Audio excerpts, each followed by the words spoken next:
Om Shanti. Good morning. 26 फरवरी 2021 प्रातः मुरली बाप दादा मधुबन। मीठे बच्चे, संगम पर तुम्हें नई और निराली नॉलेज मिलती है। तुम जानते हो हम सब आत्माएं एक्टर्स हैं, एक का पार्ट न मिले दूसरे से। प्रश्न, माया पर जीत पाने के लिए तुम रूहानी योद्धाओं को, क्षत्रियों को कौन सी युक्ति मिली हुई है? उत्तर, हे रूहानी क्षत्रिय, तुम सदा श्रीमत पर चलते रहो। आत्म अभिमानी बन बाप को याद करो। रोज सवेरे सवेरे उठ याद में रहने का अभ्यास डालो तो माया पर विजय प्राप्त कर लेंगे। उल्टे सुल्टे संकल्पों से बच जाएंगे। याद की मीठी युक्ति माया जीत बना देगी। आज का गीत है, जिसका साथी है भगवान, उसको क्या रोके आंधी और तूफान। ओम शांति। यह मनुष्यों के बनाए हुए गीत है। इनका अर्थ कोई कुछ भी नहीं जानते। गीत भजन आदि गाते हैं, महिमा करते हैं भक्त लोग, परंतु जानते कुछ नहीं। महिमा बहुत करते हैं। तुम बच्चों को कोई महिमा नहीं करनी है। बच्चे बाप की कभी महिमा नहीं करते। बाप जानते हैं यह हमारे बच्चे हैं। बच्चे जानते हैं यह हमारा बाबा है। अभी यह बेहद की बात है, फिर भी सब बेहद के बाप को याद करते हैं। अब तक भी याद करते रहते हैं। भगवान को कहते हैं, हे बाबा। इनका नाम शिव बाबा है। जैसे हम आत्माएं हैं वैसे शिव बाबा है। वह है परम आत्मा, जिसको सुप्रीम कहा जाता है। उनके हम बच्चे हैं। उनको सुप्रीम सोल कहा जाता है। उनका निवास स्थान कहाँ है? परम धाम में। सब सोल्स वहाँ रहती है। एक्टर्स ही सोल्स हैं। तुम जानते हो नाटक में एक्टर्स नंबरवार होते हैं। हर एक के पाठ अनुसार इतनी तनख्वाह मिलती है। सब आत्माएं जो वहाँ रहती है सब पाठधारी है, परंतु नंबरवार सबको पाठ मिला हुआ है। रूहानी बाप बैठ समझाते हैं कि रूहों में कैसे अविनाशी पाठ नूंधा हुआ है। सब रूहों का पाठ एक जैसा नहीं हो सकता। सब में ताकत एक जैसी नहीं। तुम जानते हो कि सबसे अच्छा पाठ उनका है जो पहले शिव की रुद्रमाला में है। नाटक में जो बहुत अच्छे अच्छे एक्टर्स होते हैं, उनकी कितनी महिमा होती है। सिर्फ उनको देखने लिए भी लोग जाते हैं। तो यह बेहद का ड्रामा है। इस बेहद के ड्रामा में भी ऊंच एक बाप है। ऊंच से ऊंच एक्टर, क्रिएटर, डायरेक्टर भी कहे, वो सब हैं हद के एक्टर्स, डायरेक्टर्स आदि। उनको अपना छोटा पार्ट मिला हुआ है। पार्ट आत्मा बजाती है, परंतु देह अभिमान के कारण कह देते कि मनुष्य का ऐसा पार्ट है।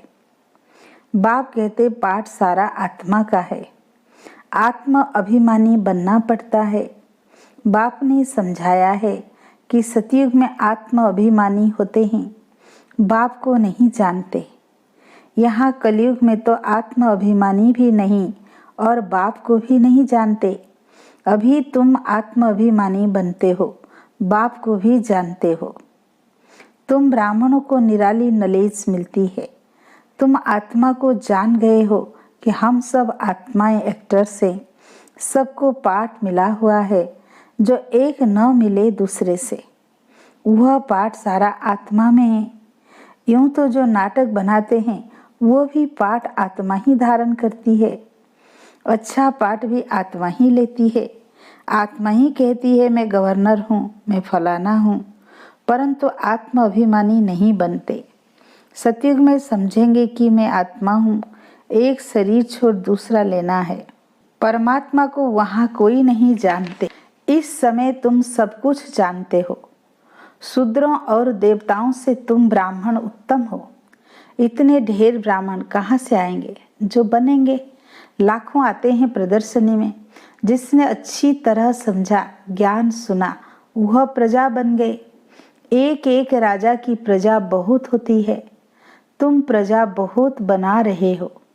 प्रदर्शनी प्रोजेक्टर से कोई समझकर अच्छे भी बन जाएंगे, सीखेंगे, योग लगाएंगे, अभी वह निकलते जाएंगे।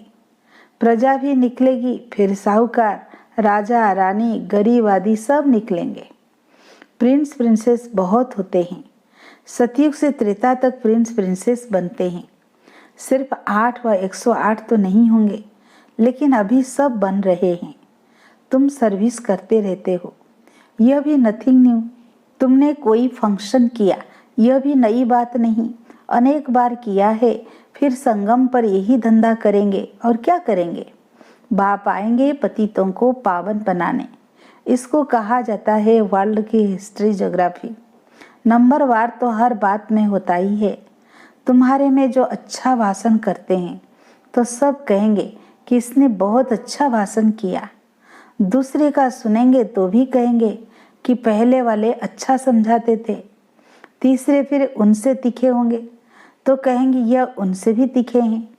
हर बात में पुरुषार्थ करना होता है कि हम उनसे ऊपर जाए। होशियार जो होते हैं वो झट हाथ उठाएंगे भाषण करने लिए। तुम सब पुरुषार्थी हो, आगे चल मेल ट्रेन बन जाएंगे। जैसे मम्मा स्पेशल मेल ट्रेन थी। बाबा का तो पता नहीं पड़ेगा क्योंकि दोनों इकट्ठे हैं। तुम समझ नहीं सकेंगे कि कौन कहते हैं। तुम सदैव समझो कि शिव बाबा समझाते हैं। बाप और दादा दोनों जानते हैं, परंतु वह अंतर्यामी है। बाहर से कहते हैं ये तो बहुत होशियार है। बाप भी महिमा सुन खुश होते हैं। लौकिक बाप का भी कोई बच्चा अच्छी तरह पढ़कर उच्च पद पाता है तो बाप समझते हैं कि यह बच्चा अच्छा नाम निकालेगा। यह भी समझते हैं कि फलाना बच्चा इस रूहानी सर्विस में होशियार है। मुख्य तो भाषण है, किसी को बाप का संदेश देना, समझाना। बाबा ने मिसाल भी बताया था कि किसको 5 बच्चे थे तो कोई ने पूछा कि तुमको कितने बच्चे हैं, तो बोला कि 2 बच्चे हैं। कहा कि तुमको तो 5 बच्चे हैं। कहा सपूत तो 2 ही हैं। यहाँ भी ऐसे हैं, बच्चे तो बहुत हैं। बाप कहेंगे कि यह डॉक्टर निर्मला बच्ची बहुत अच्छी है। बहुत प्रेम से लौकिक बाप को समझाए सेंटर खुलवा दिया है। यह भारत की सर्विस है। तुम भारत को स्वर्ग बनाते हो। इस भारत को नरक रावण ने बनाया। एक सीता कैद में नहीं थी, लेकिन तुम सीताएं रावण की कैद में थी। बाकी शास्त्रों में सब दंत कथाएं हैं। यह भक्ति मार्ग भी ड्रामा में है। तुम जानते हो सतयुग से लेकर जो पास हुआ वह रिपीट होगा। आपे ही पूज्य, आपे ही पुजारी बनते हैं। बाबा कहते हैं मुझे आकर पुजारी से पूज्य बनाना है। पहले गोल्डन एजेड फिर आयरन एजेड बनना है। सतयुग में सूर्यवंशी लक्ष्मी नारायण का राज्य था। राम राज्य तो चंद्रवंशी था। इस समय तुम सब रूहानी क्षत्रिय हो।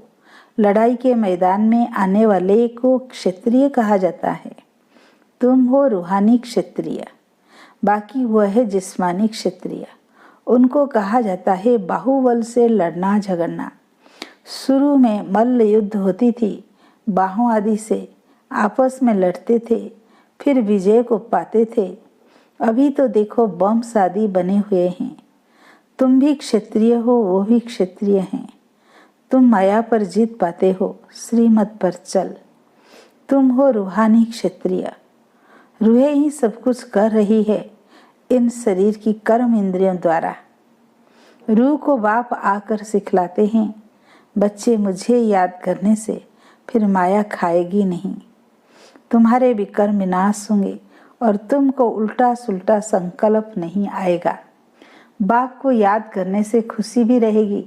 इसलिए बाप समझाते हैं कि सवेरे उठकर अभ्यास करो। बाबा आप कितने मीठे हो। आत्मा कहती है बाबा, बाप ने पहचान दी है, मैं तुम्हारा बाप हूँ। तुमको सृष्टि के आदि मध्य अंत का नॉलेज सुनाने आया हूँ। यह मनुष्य सृष्टि का उल्टा झाड़ है। यह वैरायटी धर्मों की मनुष्य सृष्टि है। इसको कहा जाता है विराट लीला।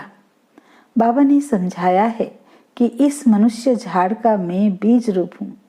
मुझे याद करते हैं, कोई किस झाड़ का है, कोई किस झाड़ का है, फिर नंबरवार निकलते हैं।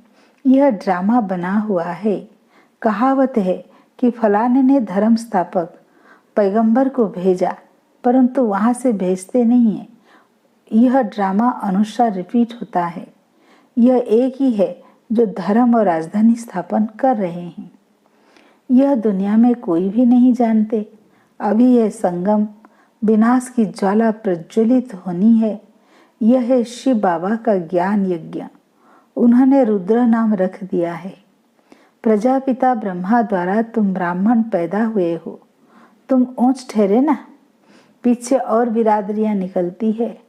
वास्तव में तो सब ब्रह्मा के बच्चे हो। ब्रह्मा को कहा जाता है ग्रेट ग्रेट ग्रैंडफादर। सिजरा है, पहले पहले ब्रह्मा ऊंच, फिर सिजरा निकलता है। कहते हैं भगवान सृष्टि कैसे रचते हैं? रचना तो है, जब वह पतित होते हैं तब उनको बुलाते हैं। वही आकर दुखी सृष्टि को सुखी बनाते हैं। इसीलिए बुलाते हैं, बाबा दुख हरता सुख करता आओ। नाम रखा है हरिद्वार। हरिद्वार अर्थात हरि का द्वार। वहाँ गंगा बहती है।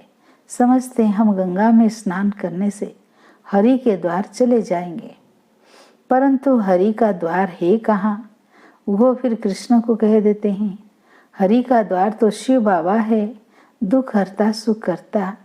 पहले तुमको जाना है अपने घर। तुम बच्चों को अपने बाप को और घर का अभी मालूम पड़ा है। बाप की गद्दी थोड़ी ऊंची है, फूल है ऊपर में, फिर युगल दाना उससे नीचे, फिर रुद्रमाला कहते हैं। रुद्रमाला सो विष्णु की माला। विष्णु के गले का हार, वही फिर विष्णुपुरी में राज्य करते हैं।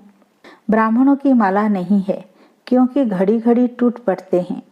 बाप समझाते हैं कि नंबरवार तो है ना, आज ठीक है, कल तूफान आ जाते हैं, ग्रहचर्य आने से ठंडे हो जाते हैं। बाबा कहते हैं कि मेरा बनंती आश्चर्यवत सुनंती कथंती, ध्यान में जावंती, माला में पिरवंती, फिर एकदम भागंती, चंडाल बनंती। फिर माला कैसे बने? तो बाप समझाते हैं कि ब्राह्मणों की माला नहीं बनती। भक्त माला अलग है, रुद्र माला अलग है। भक्त माला में मुख्य है फीमेल्स में मीरा और मेल्स में नारद। यह है रुद्रमाला। संगम पर बाप ही आकर मुक्ति, जीवन मुक्ति देते हैं। बच्चे समझते हैं कि हम ही स्वर्ग के मालिक थे, अभी नर्क में हैं। बाप कहते हैं कि नर्क को लात मारो, स्वर्ग की बादशाही लो, जो तुम्हारी रावण ने छीन ली है। यह तो बाप ही आकर बताते हैं। वह इन सब शास्त्रों तीर्थों आदि को जानते हैं। बीज रूप है ना, ज्ञान का सागर, शांति का सागर, यह आत्मा कहती है। बाप समझाते हैं कि लक्ष्मी नारायण सतयुग के मालिक थे। उनके आगे क्या था? जरूर कलयुग का अंत होगा तो संगम युग हुआ होगा, फिर अब स्वर्ग बनता है। बाप को स्वर्ग का रचयिता कहा जाता है, स्वर्ग स्थापन करने वाला। ये लक्ष्मी नारायण स्वर्ग के मालिक थे। इन्हों को वर्षा कहाँ से मिला? स्वर्ग के रचता बाप से। बाप का ही ये वर्षा है। तुम कोई से भी पूछ सकते हो कि लक्ष्मी नारायण को सतयुग की राजधानी थी, कैसे ली? कोई बता नहीं सकेंगे। यह दादा भी कहता है कि मैं नहीं जानता था, पूजा करता था, परंतु जानता नहीं था। अब बाप ने समझाया है, यह संगम पर राजयोग सीखते हैं। गीता में ही राजयोग का वर्णन है। सिवाय गीता के और कोई भी शास्त्र में राजयोग की बात नहीं है। बाबा कहते हैं कि मैं तुमको राजाओं का राजा बनाता हूँ। भगवान ने ही आकर नर से नारायण बनने की नॉलेज दी है। भारत का मुख्य शास्त्र है गीता। गीता कब रची गई यह जानते नहीं। बाप कहते हैं कल्प कल्प संगम पर आता हूँ। जिनको राज्य दिया था वो राज्य गंवाकर फिर तमो प्रधान दुखी बन पड़े हैं। रावण का राज्य है, सारे भारत की ही कहानी है। भारत है ऑलराउंड, और तो सब बाद में आते हैं। बाबा कहते हैं कि तुमको 84 जन्मों का राज बताता हूँ। 5000 बरस पहले तुम देवी देवता थे। तुम अपने जन्मों को नहीं जानते हो। हे भारतवासियों, बाप आते हैं अंत में। आदि में आए तो आदि अंत का नॉलेज कैसे सुनाएं? सृष्टि की वृद्धि ही नहीं हुई है तो समझाएं कैसे? वहाँ तो नॉलेज की दरकार ही नहीं। बाप अभी संगम पर ही नॉलेज देते हैं। नॉलेज फुल है ना, जरूर नॉलेज सुनाने अंत में आना पड़े। आदि में तुमको क्या सुनाएंगे? यह समझने की बातें हैं। भगवान उवाच कि मैं तुमको राजयोग सिखाता हूँ। यह यूनिवर्सिटी है पांडव गवर्नमेंट की। अभी है संगम। यादव, कौरव और पांडव, उन्होंने बैठ सेनाएं दिखाई है। बाप समझाते हैं, यादव कौरव विनाश काले विपरीत बुद्धि, एक दो को गाली देते रहते हैं। बाप से प्रीत नहीं है। कह देते कि कुत्ते बिल्ली सब में परमात्मा है। बाकी पांडवों की प्रीत बुद्धि थी। पांडवों का साथी स्वयं परमात्मा था। पांडव माना रूहानी पंडे, वह है जिस्मानी पंडे, तुम हो रूहानी पंडे। अच्छा, मीठे मीठे सिक्की लधे बच्चों प्रति माता पिता बाप दादा का याद प्यार और गुड मॉर्निंग। रूहानी बाप की रूहानी बच्चों को नमस्ते। हम रूहानी बच्चों की रूहानी बाप दादा को याद प्यार गुड मॉर्निंग नमस्ते नमस्ते।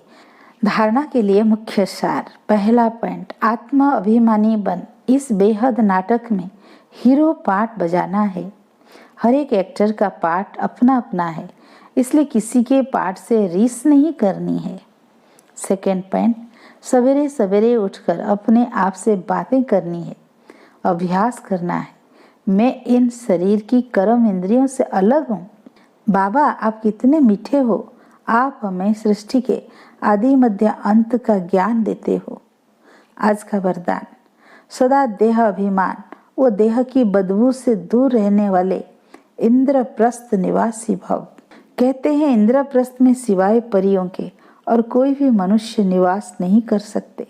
मनुष्य अर्थात जो अपने को आत्मा न समझ देह समझते हैं, तो देह अभिमान और देह की पुरानी दुनिया, पुराने संबंधों से सदा ऊपर उठते रहते। जरा भी मनुष्यपन की बदबू ना हो, देही अभिमानी स्थिति में रहो, ज्ञान और योग के पंख मजबूत हो, तब कहेंगे इंद्रप्रस्थ निवासी। आज का स्लोगन, अपने तन मन धन को सफल करने व सर्व खजानों को बढ़ाने वाले ही समझदार हैं। अच्छा, ओम शांति।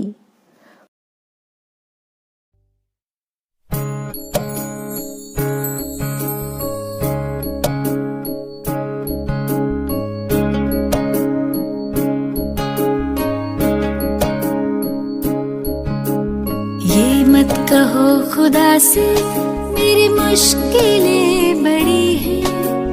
ये मत कहो खुदा से मेरी मुश्किलें बड़ी हैं। ये मुश्किलों से कह दो मेरा खुदा बड़ा है। आती है आंधियाँ तो कर उनका खैर मकदम। आती है आंधियाँ तो कर उनका खैर मकदम। तूफान से ही तो लड़ने खुदा ने तुझे गढ़ा है। ये मत कहो खुदा से मेरी मुश्किलें बड़ी हैं। ये मुश्किलों से कह दो मेरा खुदा बड़ा है। मेरा खुदा बड़ा है। मेरा खुदा बड़ा है।